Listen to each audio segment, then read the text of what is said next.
Good evening. Welcome to Retraice. It's only news if it matters. It only makes sense if it's connected. What matters? Go to Retraice 31, World Model 5. What we care about amongst what is happening, amongst what is. What we care about is what's good. RTFM, survival and experiences, fun and doom, hence threat modeling, and the decisions to life and one death. Got it? Doesn't matter.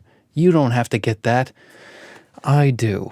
And I do. Trust me, I do. I rattle that off so that you know that I get it. This is Retrace segment number 39. We're going to do news. It's Thursday, November 3rd, 2022, 11 p.m. Eastern, 8 p.m. Pacific. Retrace is about what's going on out there. What kind of news are we going to do? Not like we've done so far. We tried just sort of looking at stuff and letting the sources dictate. This is worth trying, but it's stupid. It's stupid. It was stupid. It was so dumb. And then I started to do something else that other sources do, which is disconnected stories. That's what I just said. It only makes sense if it's connected. There's nothing more bad. Nothing more bad. I like to say things eloquently. There's nothing more bad than a list of disconnected stories. We're not going to give you disconnected stories. We're going to give you stories that are connected. In fact, we're going to talk about how you're going to live longer in space, but with Big Brother. Right? Let's do it. We've got hypotheses here to Retrace. We've got them. Other people don't got them. We got them. They're not well formed. They make sense in English, but you got to understand, these are not scientific hypotheses, and we know this. But it's a better word than guess. But it's not the perfect word. We've got 12 of them, really 13 to 15, depending on how you count. But we published 11 of them originally, and then computer control is the 12th one. We're going to just do the first three. Look for some news about hypothesis number one, which is about space. Humans are now technologically capable of living in space. What about hypothesis number two, about technology? Human technology risks are growing faster than their mitigation. And hypothesis number three is about death. Human lifespan is being prolonged by new technologies. Let's read the news. Okay. First one I got, space. Humans living in space. Research. Okay, so this is from the New York Times. House hunting on Mars has already started. You keep hearing about interest rates, but you don't hear about what they are on Mars. It's October 29th, 2022. Researchers identified 9 caves on the red planet that might make suitable shelters for future astronauts. In a presentation this month at the Geological Society of America Connects 2022 meeting in Denver, researchers pinpointed 9 leading cave candidates worthy of future exploration. All of these grottos appear to extend at least some distance underground, and they're close to landing sites accessible to a lightweight rover. Told you. Humans are now technologically capable of living in space. We're already looking at suburban homes. Caves. We used to live in caves. What is a home, a house, an apartment, but a cave or system of caves? These are caves. These are caves. When we get to environment, we can talk about how we're changing our environment faster than we can adapt to it. That's hypothesis number 4, 5, 6. It doesn't matter. Okay. Next story. Technology. Again, our hypothesis is human technology risks are growing faster than their mitigation. This from the FT, November 2nd, yesterday. The robo-minister tasked, for you in the United States, a minister is a government official, sort of like a cabinet member. It's not always the same in every country. Okay. The robo-minister tasked with helping Japan go digital. The Japanese people are reluctant to share their personal data with the government in the form of ID cards. Can a robot help? Is the subheading. One aim of Konobot was to help promote the rollout of the government's digital ID system, a project that sits at the heart of any realistic plan for digital reform in Japan, and that, in effect, needs 100% national participation to function. 100%. They built it so that it basically needs everybody in. Okay. The rest of the story talks about sort of the there's sort of like a digital reluctance in Japan, which surprises me. They're such a technologically savvy and advanced country, but there seems to be. I didn't know this. The article says that there's a reluctance to digitize a lot of things, and there's a reluctance to put digital information in the hands of the government. They seem to be worried, or at least the author mentions them worrying about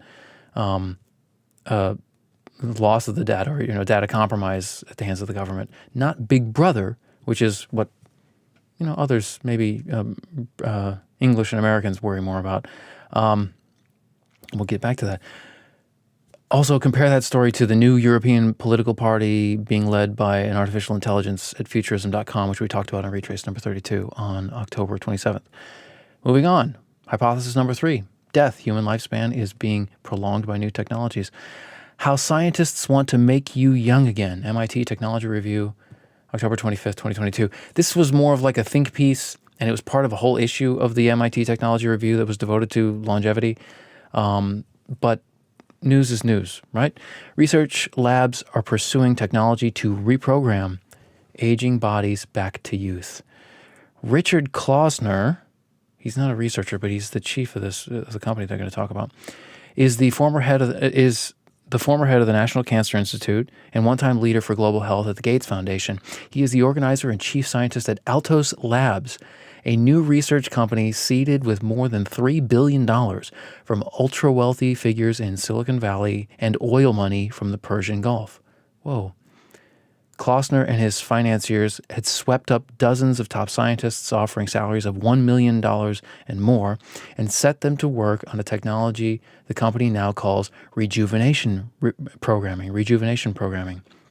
It seems to work at least in part by resetting what's called the epigenome, chemical marks on DNA that control which genes are turned on or off in a cell. In aging, some of these markers get flipped to the wrong positions.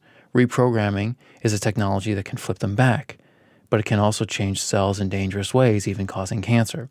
The basic technique Altos is exploring is the procedure discovered in 2006 by the Japanese scientist Shinya Yamanaka, who is now a scientific advisor to the company. The 4 proteins, now called Yamanaka factors, that he and his students identified could cause ordinary cells to turn into potent stem cells, just like those found in embryos. This discovery earned him a Nobel Prize in medicine in 2012. Okay, so the technology goes back to 2006. People probably started to find out about it with the Nobel Prize in 2012. A lot of things started to happen around that time.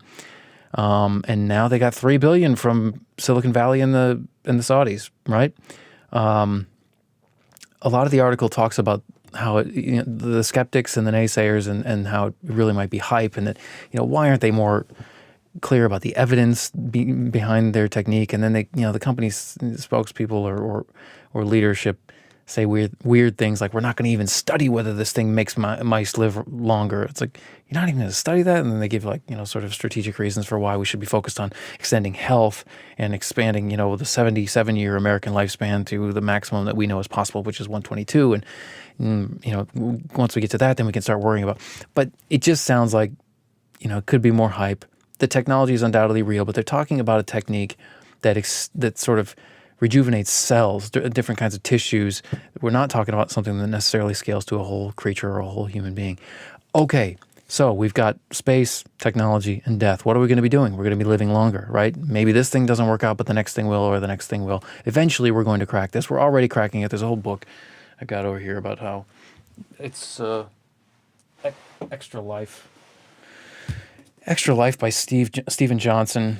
A Short History of Living Longer, and talks about all the ways we've already extended our lifespans, and it's going to continue to happen. This might be the thing. This technique might or might not be part of that history in the future.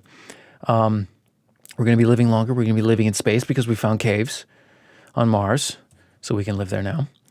But this technology thing in Japan, the digital ID system, you build these, we have to digitize, right? We're scaling up what we do. We're scaling up how many of us there are.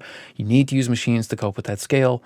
But who controls those machines? This is hypothesis number 12. Computer control is enabling some humans to know other humans better than they know themselves, and thereby to control them. But if something happens, something might happen to put the control in the hands of the machines. All right, that's it. This is Retrace, segment number 39. PDF notes at retraice.com, retraice.com. Next segment is tomorrow, same time, 11 p.m., 8 p.m. Pacific. Signing off.